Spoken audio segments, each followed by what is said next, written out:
और माननीय सभापति महोदय, मुझे इजाजत दीजिए, ये केवल राजनीति कर रहे हैं। स्वामीनाथन कमेटी की रिपोर्ट में जब ये कहा गया कि लागत पर 50% मुनाफा देकर समर्थन मूल्य घोषित करना चाहिए।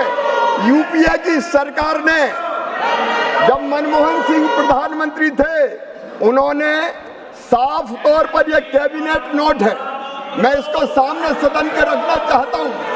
इन्होंने ये कहा कि एमएसपी को उत्पादन की भारित औसत लागत से 50% अधिक तय करने की सिफारिश पर यूपीए सरकार ने कैबिनेट में यह कहते हुए स्वीकार नहीं किया कि सीएसीपी द्वारा प्रासंगिक कारकों की व्यवस्था पर विचार करते हुए एक वस्तुनिष्ठ मानदंड के रूप में एमएसपी की सिफारिश की गई है।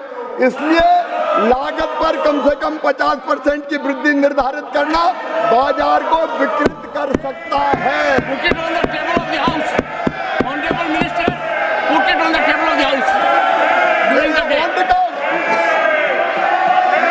इन्होंने स्वामीनाथन आयोग की सिफारिश स्वीकार करने से इनकार कर दिया। ये कांतिलाल भूरिया जी का जवाब, तत्कालीन कृषि मंत्री, उन्होंने कहा कि स्वीकार नहीं किया जा सकता। सम्मानीय शरद पवार जी का जवाब, जो सरकार में मंत्री थे, उन्होंने भी कहा कि सरकार सीपी की सिफारिशों के आधार पर एमएसपी तय करती है और इसलिए पहचानने की आवश्यकता है कि उत्पादन लागत और एमएसपी के बीच कोई आंतरिक संबंध नहीं हो सकता, और उन्होंने इनकार कर दिया, इसको स्वीकार नहीं किया। ये मंत्री केवी थॉमस का जवाब, इस सिफारिश को सरकार ने स्वीकार नहीं किया है क्योंकि एमएसपी की सिफारिश कृषि लागत और मूल्य आयोग द्वारा वस्तुनिष्ठ मानदंडों के आधार पर प्रासंगिक कारकों की व्यवस्था पर विचार करते हुए की जाती है।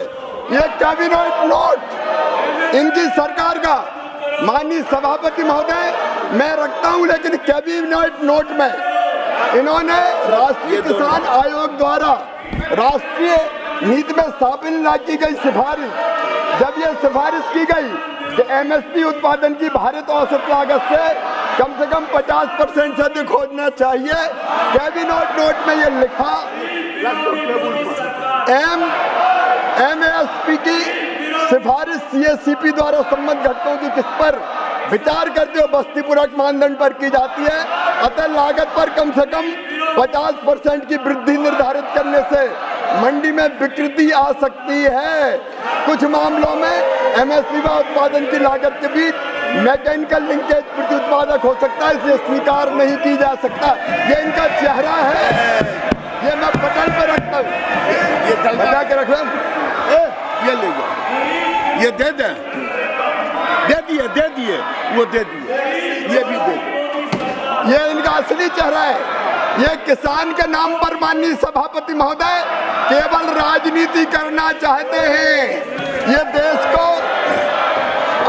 देश को अराजकता में झोंकना चाहते हैं। लेकिन मैं पूरी जिम्मेदारी के साथ कृषि मंत्री के रूप में कहता हूं, प्रधानमंत्री जी के नेतृत्व में खेती को लाभ का धंधा बनाने में और किसानों की आमदनी दुगनी करने में कोई कसर नहीं छोड़ेंगे। हम दिन और रात काम करेंगे। कई फैसले लिए हैं और आगे भी किसान हितैषी फैसले लिए जाते रहेंगे। धन्यवाद माननीय सभापति महोदय।